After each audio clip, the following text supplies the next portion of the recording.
ॐ ज्ञानतिमिरान्धस्य ज्ञानञ्जनशलाकया चक्षुरुन्मिलितं येन तस्मै श्रीगुरुवे नमः। श्रीचैतन्यमनोभीष्टं स्थापितं येन भूतले स्वयं रूपः कदा मह्यं ददाति स्वपदान्तिकं। वन्देऽहं श्रीगुरौ श्रीयुतापदकमलं श्रीगुरून् वैष्णवांश्च श्रीरूपं साग्रजातं सहगण रघुनाथान्वितं तं सजीवं साद्वैतं सावधूतं परिजनसहितं कृष्ण चैतन्यदेवं श्रीराधाकृष्णपादान् सहगण ललिता श्रीविशाखान्वितांश्च। हे कृष्ण करुणा सिंधु दीनबंधु जगतपते गोपेश गोपिका कांत राधा कांत नमस्तुते। तप्त कांचन गौरांगी राधे वृंदावनेश्वरी वृषभानुसुते देवी प्रणमामि हरिप्रिये। वाञ्छाकल्पतरुभ्यश्च कृपा सिन्धुभ्यः च पतितानां पावनेभ्यो वैष्णवेभ्यो नमो नमः। जय श्री कृष्ण चैतन्य प्रभु नित्यानंद श्री अद्वैत गदाधर शिवासादि गौर भक्तवृंद। हरे कृष्णा कृष्णा कृष्णा हरे हरे हरे राम राम राम हरे हरे। नमो विष्णुपादाय कृष्णप्रेष्ठाय भूतले श्रीमते भक्तिवेदांत स्वामिन्निति नामिने। नमस्ते सारस्वते देवे गौरवाणी प्रचारिणे निर्विशेष शून्यवादी पाश्चात्य देश तारिणे। हरे कृष्णा। भगवद गीता अध्याय 3 श्लोक संख्या 13।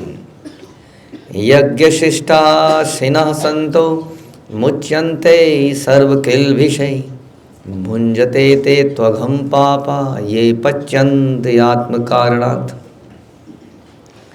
भगवान के भक्त सभी प्रकार के पापों से मुक्त हो जाते हैं क्योंकि वे यज्ञ में अर्पित किए भोजन यानी कि प्रसाद को ही खाते हैं।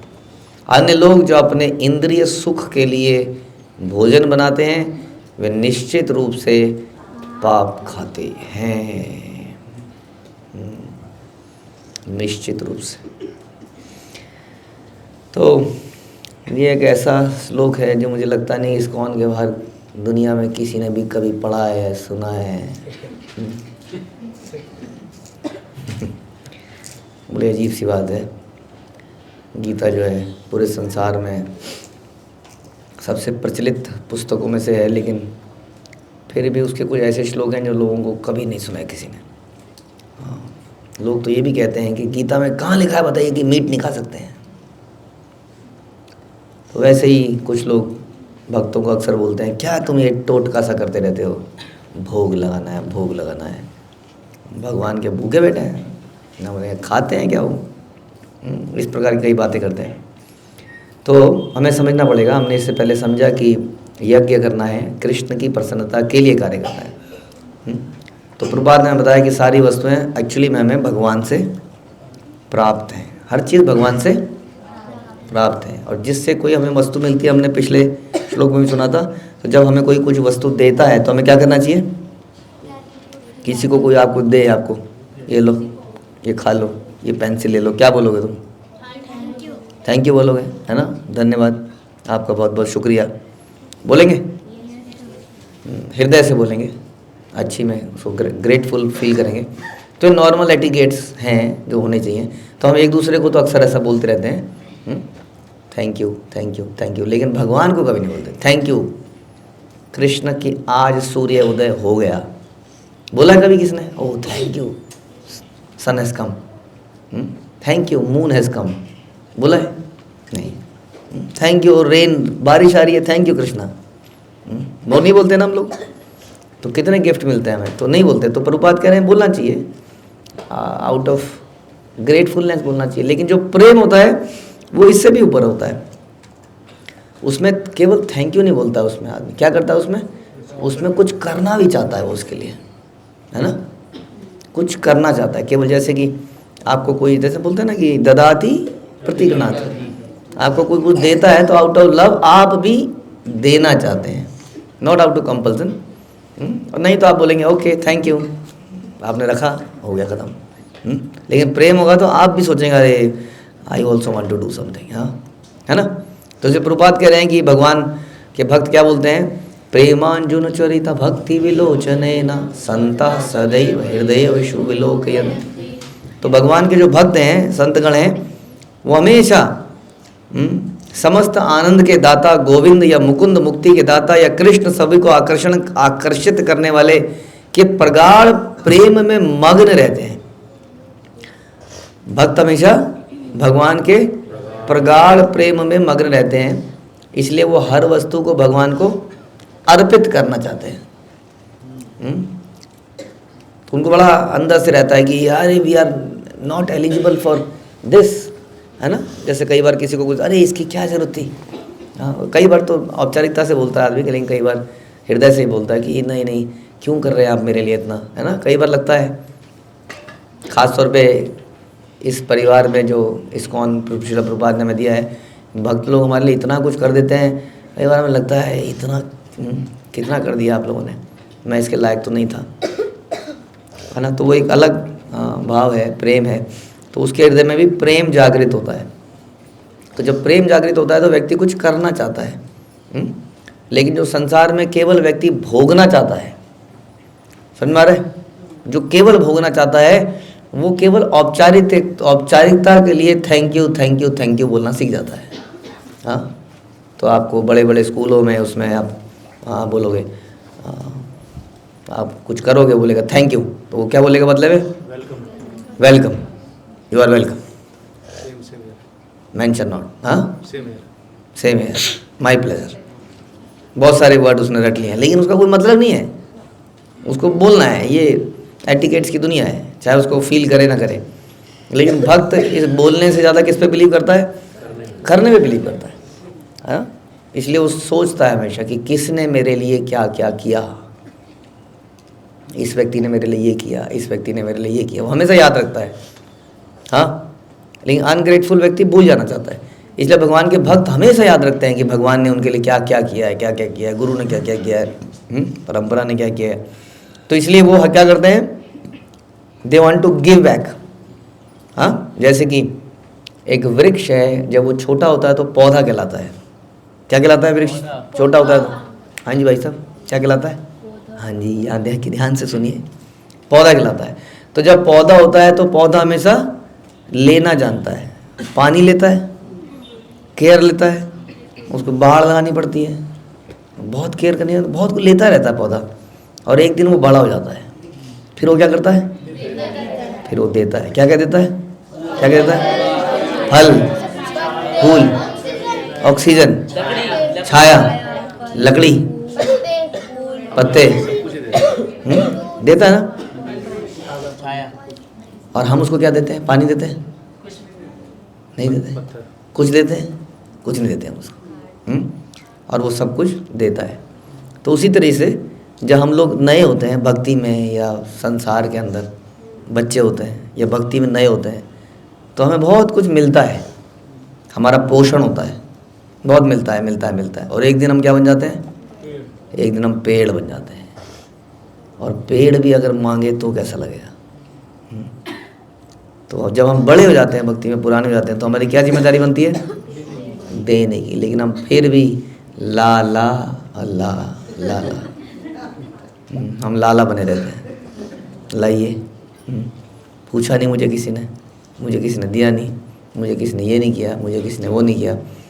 It is our duty. एक पेड़ को भी इतनी समझ है, इसलिए पेड़ का एग्जाम बोलते हैं, है ना। पेड़ को भी इतनी समझ है कि अब मुझे देना चाहिए क्योंकि मैंने लिया बहुत था। तो भगवान के भक्त ऐसे ही होते हैं, इसलिए वो हर चीज़ कृष्ण को ऑफर करते हैं। इसलिए वो जो भी बनाते भी हैं खाने के लिए, खाना जीवन की नेसेसिटी है या लग्जरी है, खाना जीने की नेसेसिटी है। कोई ये कह सकता है कि ये तो नेसेसिटी है, ये मेरी इंजॉयमेंट का है, इसको क्यों अर्पित करना है। तो इसका मतलब वो व्यक्ति आउट ऑफ ड्यूटी या सोच रहा है ये मेरी ड्यूटी बनती है, ये मेरी ड्यूटी नहीं बनती है। हाँ, आपने किया। कई बार किसी से पूछा जाए, मैंने आपके लिए कुछ किया, हाँ प्रभु जी याद तो नहीं आ रहा है कुछ किया। हाँ, एक बार आपने फ़ोन तो किया था, हाँ 1-2 बार याद आ रहा है कुछ, है ना। भूल जाते हैं हम। तो ऐसा व्यक्ति सोचता है ये करने की आवश्यकता है, ये करने की आवश्यकता है, हाँ, ये तो मेरी नेसेसिटी है, इसको क्या देख के क्या करूँगा? कृष्ण क्या भूखे हैं, क्या मर जाएंगे? उनको क्या गर्मी लगती है हमारी तरह? लेकिन भक्त क्या करता है, क्योंकि उसको प्रेमांजुन चरिता भक्ति लोचन ना, वो हर चीज़ को इस नज़र से देखता है, उसको भगवान से प्रेम है, इसलिए वो भगवान को ऑफर करता है। उसका हृदय ऐसा होता है। तो इसमें बता रहे हैं कि भगवान के भक्त सभी प्रकार के पापों से भी मुक्त हो जाते हैं इस प्रकार। लेकिन जो व्यक्ति क्यों हो जाते हैं पापों से मुक्त? क्योंकि वो हर चीज़ भगवान को अर्पित करते हैं। अर्पित करने का प्रोसेस जो है, समझिए, ये कोई टेक्निकल प्रोसेस नहीं है। इसका पर्पस है भेंट देना। भेंट समझते हैं ना, गिफ्ट। तो इट्स अ गिफ्ट। गिफ्ट की तरह हम गिफ्ट, किसी घर में गिफ्ट देने जाते हैं, कितना माहौल सा बनाते हैं ना पहले।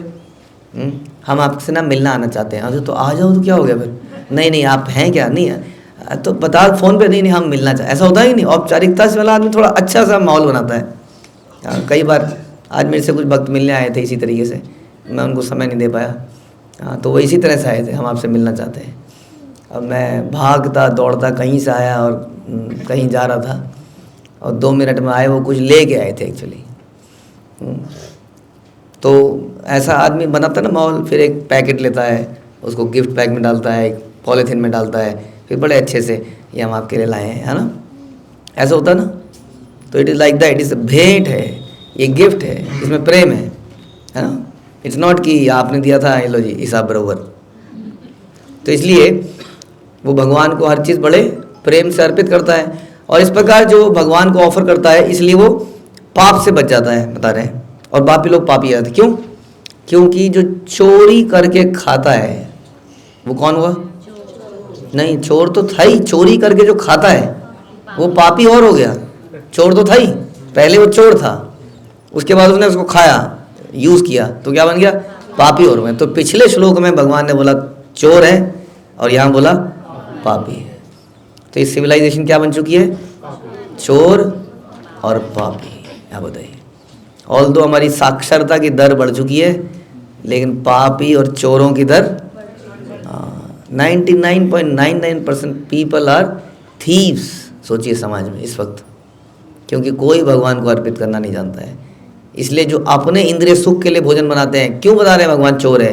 क्योंकि उस भोजन की जो भी चीज़ें वो इस्तेमाल में ला रहा है, वो सब कृष्ण द्वारा दी गई हैं, लेकिन वो कृष्ण को पूछता तक नहीं है। तो क्या वो पापी नहीं है? क्या वो चोर नहीं है? यही प्रभु बता रहे हैं यहाँ पर। ऐसे भक्त पृथक पृथक भक्ति साधनों के द्वारा श्रवण कीर्तन स्मरण अर्चन आदि के द्वारा यज्ञ करते रहते हैं भगवान के भक्त, जिससे वे संसार की संपूर्ण पापमयी संगति के कलमश से दूर हो जाते हैं। अन्य लोग जो अपने लिए, अपने इंद्रियों की तृप्ति के लिए भोजन बनाते हैं, न केवल चोर है, बल्कि अपितु सभी प्रकार के पापों को खाने वाले हैं। जो व्यक्ति चोर तथा पापी है, क्या वो सुखी रह सकता है? नहीं रह सकता, वो हमेशा डरा रहेगा। हाँ, जैसी साउंड आएगी due due due due due due due, एकदम से उसके हो पुलिस आ रही है, पुलिस आ रही है, पुलिस आ रही है। चाहे वो कुछ भी हो, चाहे किसी और को पकड़ रही हो, उसको डर लगता है हमेशा। तो इस तरह से जो व्यक्ति चोर है, पापी है, देवता भी हमेशा ढूंढ रहे हैं कहाँ मारेंगे, वहाँ तो वहाँ निकलते ही पड़ेगा इसके। सब लोग वेट कर रहे हैं, देवता वगैरह सब चोर को मारने के लिए। तो वो सुखी रह सकता है वो? पर बात करें कभी, इसी यही कारण है हमारे दुखी होने का। एक बार को भगवान माफ़ भी करते हैं, लेकिन भगवान के जो होते हैं ना बॉडीगार्ड, भगवान की शक्तियाँ, वो माफ़ नहीं करते हैं। और देख रहे हैं दुष्ट है, हाँ, अनग्रेटफुल है, पापी है। अतः सभी प्रकार से सुखी रहने के लिए मनुष्यों को पूर्ण कृष्ण भावना मृत्यु में संकीर्तन यज्ञ करने की सरल विधि बताई जाती है, अन्यथा संसार में सुख शांति नहीं हो सकता। समझ मारे? तो संसार में वास्तविकता में सुख शांति कैसे आएगा? जब हम भगवान से प्रेम करना सीखेंगे। और प्रेम का एक सिम्टम होता है क्या? ददाति प्रतिगणाति। हाँ, you are giving something, you are giving to Krishna. So whatever जो भी हमारे पास है, वो हम कृष्ण की प्रसन्नता के लिए ही एक्चुअली में इस्तेमाल में करते हैं, और उसका अवशेष प्राप्त करते हैं। वास्तव में इसका मतलब यही है कि जब हम घरों में खाना बनाएं, तो वास्तव में हम उसको कृष्ण को अर्पित करें, कि वो कृष्ण उसको प्राप्त करें अच्छे से। इसलिए हर चीज़ सोचिए, जैसे हमारे घर में कोई मेहमान आता है तो हम देते हैं, तो साथ में कई बार खाने की प्लेट सिंपल ही नहीं देते। हाँ, उसके साथ सोचते हैं थोड़ा सा मीठा भी दे देते हैं, उसके साथ सोचते हैं थोड़ा सा पानी भी रख दें, है ना, और अचार भी रख देते हैं। तो जैसे हम भोग लगाते हैं, तो क्वेश्चन ये है आप लोगों के साथ, क्या आप भोग के साथ पानी लगाते हैं? हाँ, लेकिन हम लोग कोई भी आता है घर में तो उसको पानी भी देते हैं, चाहे वो कहे कि मैं खाने के साथ पानी नहीं पीता, फिर भी देते हैं, अटक भी सकता है। हाँ, हल्का सा पानी तो हर कोई पी लेता है। हाँ, तो ऐसे सोचते हैं ना कोई घर में आता है तो, लेकिन ये तो मूर्ति है, तो पत्थर है, इसके सामने तो बस टोटका करके रखना है। तो ऐसा नहीं सोचना है, यू हैव टू थिंक कि क्या क्या चीज़ें हो सकती हैं। जब कोई घर में आता है तो हम उसके लिए गद्दी भी बिछाते हैं, कुर्सी भी बिठाते हैं अच्छे से, तो वैसे ही करा जा सकता है। तो आप सोच सकते हैं क्या क्या करा जा सकता है। ऑल दो हमारे पास सूखी रोटी हम दे रहे हो माना, लेकिन वो भी तो प्रेम से दी जा सकती है। तो इसलिए हमें सोचना चाहिए हम क्या क्या कर सकते हैं ऑफरिंग के प्रोसेस में भगवान के लिए।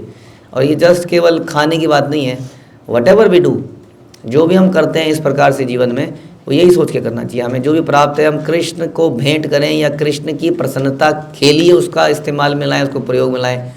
हाँ, तो इस प्रकार से हम चोर नहीं बनेंगे। नहीं तो हम हो सकता है हमारे पास गाड़ी है और हम गाड़ी के चोर बन गए, अपनी गाड़ी के चोर। तो हर वस्तु सोच लीजिए इस तरीके से, हमारे पास धन है लेकिन हम धन को अपनी प्रसन्नता के लिए खर्चा करें, एक मिनट भी नहीं सोचते। हमारा बच्चा अगर कुछ मांग ले तो सोचते हैं, तुरंत दे देते हैं उसको लेके। लेकिन वही चीज़ अगर भगवान के लिए यूज़ होनी हो तो हम सोचते हैं देना चाहिए, कितना दें। हाँ, और सबसे बड़ी समस्या है कि कृष्ण को सब पता चल रहा है, बड़ी बुरी, ये बड़ी अच्छी बात नहीं है। अच्छा नहीं लगता ना सोच के, अरे यार क्या सोचेंगे भगवान, कैसा आदमी है, कितना सोच रहा है। ना भी पता चल रहा होता तो थोड़ा अच्छी स्थिति होती है हमारी। वी आर एक्सपोज्ड एक्चुअली में, हमें भगवान सब देखते हैं। तो ये स्थिति है हमारी। तो हम डेफिनेटली हम पापी नहीं बनना चाहते, हम चोर नहीं बनना चाहते। इसलिए वट एवर वी डू, यद करोसी यद जोहोसी यद ददासी अस्नासी यद अस्नासी ददासी यद तत्कुरुष्व यद तपस्वसी कौन्तेय तत्कुरुष्व मदर्पणम। वो तो हर चीज़ के लिए बोला है, केवल खाने के लिए नहीं बोला है। कहने का मतलब है कि वट एवर यू डू तपस्या, खाते हो, तपस्या करते हो, कर्म करते हो, फल अर्जित करते हो, वट एवर, उसको मुझे अर्पित करो। ये दंड नहीं है, ये टैक्स नहीं है, ये क्या है? This is out of love. यदि हम ऐसा करेंगे तो हम चोर नहीं कहलाएंगे, पापी नहीं कहलाएंगे। तो ये वेरी इंपॉर्टेंट लेसन जो कि इस भगवद गीता के इस चैप्टर से मिलता है, इस श्लोक से मिलता है। ठीक है जी। तो इस प्रकार से हम सभी पापों से भी मुक्त हो सकते हैं और भगवान से प्रेम भी प्राप्त कर सकते हैं। हरे कृष्ण। श्रील प्रभुपाद की जय। भगवद गीता की